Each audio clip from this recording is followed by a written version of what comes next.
बिस्मिल्लाहिर्रहमानिर्रहीम। Welcome to learners academy. मेरा नाम हुमा ख़ान है और मैं क्लिनिकल साइकोलॉजिस्ट हूँ। हमारा सब्जेक्ट है कंज्यूमर साइकोलॉजी और लेसन नंबर है 8। आज का हमारा टॉपिक है quantitative research designs and data collection method. Quantitative research designs में हम आज सर्वे मेथड को देखेंगे और टाइप्स ऑफ सर्वे मेथड को देखेंगे, और डाटा कलेक्शन में हम रिलायबिलिटी एंड वैलिडिटी को देखेंगे। Survey method is the technique of gathering data. जो रिक्वायर्ड लोगों से डाटा इकट्ठा किया जाता है, जिन लोगों से ये एक्सपेक्ट किया जाता है कि इनके पास हमारी रिसर्च से या हमारे टॉपिक से रिलेटेड डाटा होगा, उनसे जब हम डाटा को इकट्ठा करते हैं, उसके लिए जो टेक्निक इस्तेमाल की जाती है उसे सर्वे मेथड कहा जाता है। सर्वे मेथड की डिफरेंट टाइप्स होती हैं। पर्सनल इंटरव्यू सर्वे होता है, टेलीफोनिक सर्वे होता है, मेल सर्वे होता है, ऑनलाइन सर्वेज़ होते हैं। पर्सनल इंटरव्यू सर्वेज़ में होता ऐसा है कि एक टीम बनती है जो घर घर जाके डाटा कलेक्ट करती है।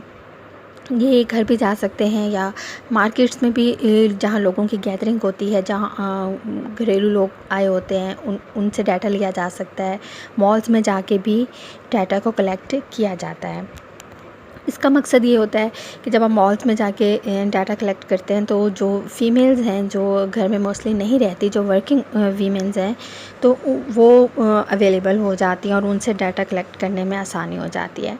टेलीफोनिक सर्वे में ऐसा होता है कि जो हमारे रिक्वायर्ड जो कंज्यूमर है या जो हमारी टारगेट मार्केट है, उनका डाटा लिया जाता है, उनके फ़ोन इकट्ठे किए जाते हैं, फ़ोन नंबर्स, फिर उन्हें कॉल्स की जाती हैं, क्वेश्चनायर्स को डिज़ाइन किया जाता है।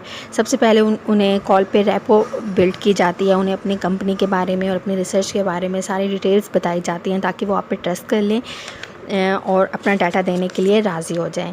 फिर जो क्वेश्चंस डिज़ाइन किए गए होते हैं वो उनसे पूछे जाते हैं और शीट पर उन्हें नोट किया जाता है। तो ये इसका फ़ायदा ये होता है कि ये लो कॉस्ट होता है और इजीली इसमें से डाटा लोगों से मिल जाता है। इसके लिए अप्रोप्रिएट टाइम ये होता है कि इवनिंग में या वीकेंड्स पे लोगों को कॉल की जाए, या अगर फ़ीमेल्स जो घरेलू फ़ीमेल्स हैं या हाउस वाइफ्स होती हैं जो घर में रहती हैं, तो उनके लिए सबसे प्रॉपर टाइम होता है कि आप नाश्ते के बाद बच्चों को या हस्बैंड को स्कूल और ऑफिस में भेजने के बाद जब उनके पास टाइम होता है तकरीबन 10-11 बजे के करीब, तो इसमें भी उन्हें अप्रोच किया जा सकता है। जो टेलीफोनिक इंटरव्यूज़ हैं, इसमें मसला जो आता है, प्रॉब्लम आती है, वो ये होती है कि आंसरिंग मशीन्स लगी होती हैं जो कॉलर आईडी को वो करती हैं, मतलब वो रिस्पॉन्स इतना अच्छा फिर हम उनसे नहीं ले सकते। जब मशीन्स रिस्पॉन्स करती हैं तो वो फिर हम जो हमारी कंज्यूमर है या जो हमारा टारगेट पर्सन है, हम उस पर अप्रोच करना मुश्किल हो जाती है। थर्ड हमारा मेथड है मेल सर्वे। इसमें जो कंज्यूमर्स होते हैं, ये जो टारगेट जो सेगमेंट्स होते हैं या पॉपुलेशन होती है, इन लोगों को मेल्स की जाती हैं और मेल्स के थ्रू पूरा क्वेश्चनायर भेजा जाता है और जो वो फिल करके भेजते हैं। इसमें मसला ये होता है कि इसका रिस्पांस बहुत लो होता है। लोग इतना इस क्वेश्चनायर को फिल करने में अपना टाइम वेस्ट नहीं करते, इतना ज़्यादा इसे सीरियस नहीं लेते, तो जिसकी वजह से जो रिसर्च है वो डिफ़िकल्टी का शिकार हो जाती है कि रिस्पांस इतना अच्छा नहीं मिलता।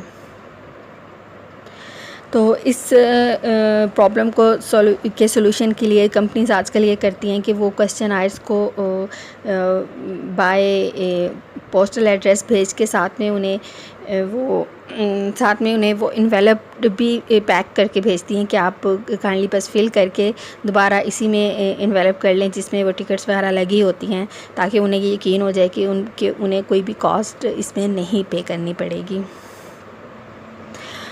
इसके बाद होता है ऑनलाइन सर्वे। ऑनलाइन सर्वे जो है सबसे लो ऑफ कॉस्ट होता है और ये इसका रिस्पांस भी बहुत अच्छा होता है। इसमें ऐसा करते हैं कि जो रिसर्च कंपनीज़ हैं वो अपने क्वेश्चनायर्स को फ्रीक्वेंटली ईमेल एड्रेसेस पर भेजती रहती है। जो पार्टिसिपेंट्स होते हैं वो उसे रिसीव करते हैं वो फिल करके भेजते हैं और इसके लिए उन्हें पे किया जाता है। जितने वो रिस्पॉन्स अपने भेजते हैं, समटाइम्स वो अपनी डायरीज़ और जो हमारे लाइक जो बजट की डायरी बनाई होती है कि महीने में इतने बजट इस्तेमाल हुआ है और ये चीज़ ख़रीदी गई है, वो सब भी उसके अंदर नोट किए हुए भी वो कॉपी उसकी भेजते हैं रिसर्चर्स के लिए आसानी के लिए कि इस महीने इन लोगों ने क्या परचेज़ किया है। तो इसके लिए खैर इन्हें पे किया जाता है। इसका रिस्पॉन्स बहुत अच्छा होता है। चूँकि पे हो रहा होता है तो पार्टिसिपेंट्स को इसमें फ़ायदा होता है, तो वो इस पे रिस्पॉन्स अच्छा देते हैं।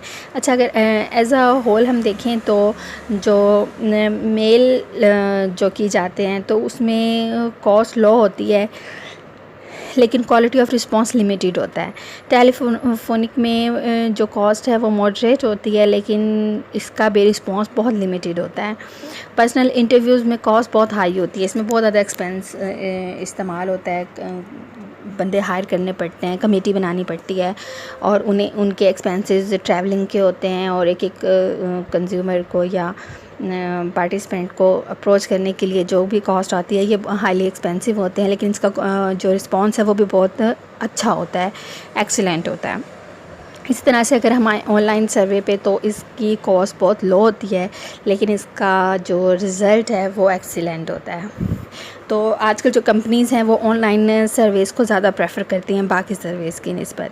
अब हम आते हैं डाटा कलेक्शन इंस्ट्रूमेंट्स की तरफ। डाटा कलेक्शन इंस्ट्रूमेंट्स डेवलप किए जाते हैं ताकि वो डाटा को कलेक्ट कर सकें और जो अपने रिस्पोंडेंट्स हैं उनसे क्वेश्चंस को सेम क्वेश्चंस पूछ सकें इन सेम फैशन में।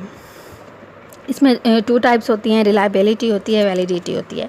रिलायबिलिटी वो होते हैं कि जिसमें जिस पर रिलाई किया जा सकता है और उसका रिज़ल्ट कंसिस्टेंट होता है।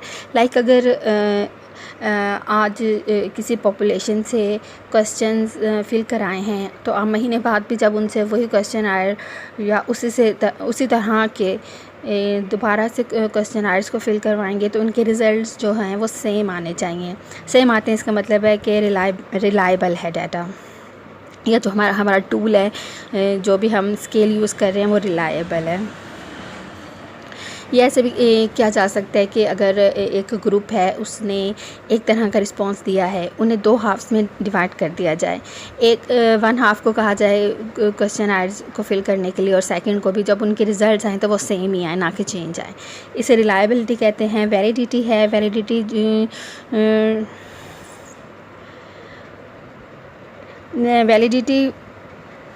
A study is valid if it does collect the appropriate data needed to answer the questions or objective states in the first stage of the research purpose।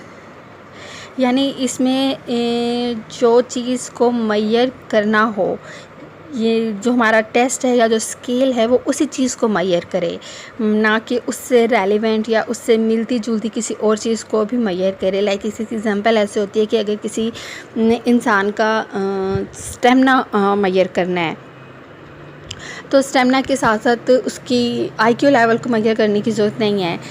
तो लिहाजा जो टेस्ट है या जो स्केल है जो जिसे मैयर किया जा रहा है, तो अगर उसका मकसद है जिस चीज़ को मैयर करना वो उसी चीज़ को मैयर करे, IQ को मैयर ना करे, उसका स्टेमिना को ही मैयर करे।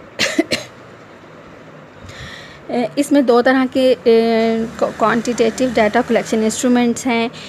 नंबर 1 है क्वेश्चनायर्स और नंबर 2 है एटीट्यूड स्केल्स। एटीट्यूड स्केल्स को हम नेक्स्ट लेक्चर में देखेंगे। आज हम देखते हैं क्वेश्चनायर्स ऐसा इंस्ट्रूमेंट है जिसमें डिफरेंट तरह के क्वेश्चंस या आइटम्स जिन्हें बोलते हैं उन्हें सेट किया जाता है, जो तमाम रेलेवेंट होते हैं उस मेजरिंग स्केल के मुताबिक, उस मेजरिंग जो एलिमेंट है उसके मुताबिक होते हैं, और वो तमाम जो क्वेश्चन जो होते हैं या जो आइटम्स जिन्हें बोलते हैं वो उसी स्किल को ही मेजर कर रहे होते हैं। तो इसमें डिफरेंट तरह के एडमिनिस्ट्रेशन क्वेश्चन आयर्स हो सकते हैं, फील्ड इंटरव्यूज़ हो सकते हैं, थ्रू मेल हो सकते हैं, इंटरनेट हो सकते हैं, टेलीफोनिक हो सकते हैं। अब रिस्पॉन्स अच्छा अगर लेना हो पार्टिसिपेंट से तो उसका ये तरीका होता है कि क्वेश्चन आयर्स इंटरेस्टेड होने चाहिए। ये नहीं कि बोरिंग हो कि एक बंदा जब क्वेश्चन फिल करने बैठा है, क्योंकि हम उसे पे तो नहीं कर रहे ना, और ना ही वो रिस्पॉन्सिबल है कि उसने ये काम करना है, वो तो फ्री में काम करके दे रहा है कंपनी को, बल्कि कंपनी का फ़ायदा वो कर रहा होता है। तो वो जब तक इंटरेस्टिंग चीज़ नहीं होगी वो उसे नहीं करेगा, वो बोर हो जाएगा, वो जल्दी जान छुड़ाएगा, वो फिर जैसे कैसे उसकी गलत क्वेश्चन को भी यस यस करता जाएगा या नो नो करता जाएगा ताकि जल्दी से उसकी जान छूटे। तो इस तरह के क्वेश्चंस ना हो जो पार्टिसिपेंट को बोर कर दें। इंटरेस्टिंग होने चाहिए, ऑब्जेक्टिव ओरिएंटेड होने चाहिए, जो उनका ऑब्जेक्ट है मैयर करने का वही मैयर होना चाहिए। वाज़े होने चाहिए क्वेश्चंस, ये नहीं कि डिफ़िकल्टी हो जाए और वो सोचता रहे कि इसका क्या मतलब होता है, ये मतलब है या इसका वो मतलब है। तो यानी उसके लिए मसला नहीं होना चाहिए पार्टिसिपेंट के लिए। ईज़ी टू कंप्लीट होने चाहिए और मुश्किल नहीं होना चाहिए। पार्टिसिपेंट को इजी फील होना चाहिए। एनालिसिस को इन्हेंस करने के लिए दो तरह की जो टेक्निक है वो इस्तेमाल की जा सकती हैं कि substantive questions relevant to the objective of study होने चाहिए और पर्टिनेंट डेमोग्राफिक क्वेश्चनिंग होनी चाहिए कि इररेलेवेंट उससे किसी और पर्सपेक्टिव या किसी और इलाके या किसी और ज़बान से रिलेटेड इंफॉर्मेशन ना ली जाए कि जो उसके पास हो ही नहीं, तो ये चीज़ उसे इरिटेट कर सकती है। तो इरिटेशन से बचने की मैक्सिमम कोशिश करनी चाहिए। और क्वेश्चन आयर्स के दो टाइप्स हो सकती हैं। डिस्कस्ड क्वेश्चन आयर्स हो सकते हैं, अनडिस्कस्ड क्वेश्चन आयर हो सकते हैं। डिस्कस्ड क्वेश्चन आयर्स होते हैं जो इनडायरेक्टली बात को पूछते हैं, लाइक जो पार्टिसिपेंट है उसे पता नहीं चलता कि उससे एक्चुअल में क्या पूछा जा रहा है। उसे लग रहा होता है कि शायद मुझसे कुछ नॉर्मल एवरेज सी कोई बात पूछी जा रही है, लेकिन उससे असल में कुछ और पूछा जा रहा होता है। और अनडिस्कस्ड क्वेश्चन आयर में ये होता है कि वो डायरेक्टली टू द पॉइंट होता है कि एक पार्टिसिपेंट को जब वो आइटम को पढ़ता है या क्वेश्चन को पढ़ता है तो उसे फ़ौरन पता चल जाता है कि मुझसे क्या एक्सपेक्ट किया जा रहा है, मुझसे क्या पूछा जा रहा है।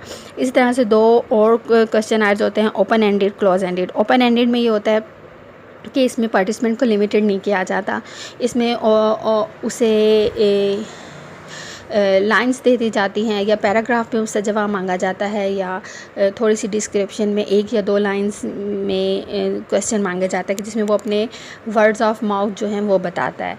और क्लोज एंडेड में येस और नो में जवाब देता है या 5 तरह की या 2 तरह की 4 तरह की ऑप्शंस दी जाती हैं जिसमें से वो किसी एक को चूज़ कर लेता है। इसमें वो कुछ अपनी तरफ से लाइन नहीं लिख सकता, वो अपनी तरफ से अपना कोई आइडिया नहीं शेयर कर सकता, जो लिखा होता है बस उसमें वो स्पेसिफिक रहता है। इसमें ट्रू और फॉल्स भी हो सकते हैं, फिलिंग द ब्लैंक्स टाइप भी हो सकता है। आज का लेक्चर इतना ही, अल्लाह हाफिज़।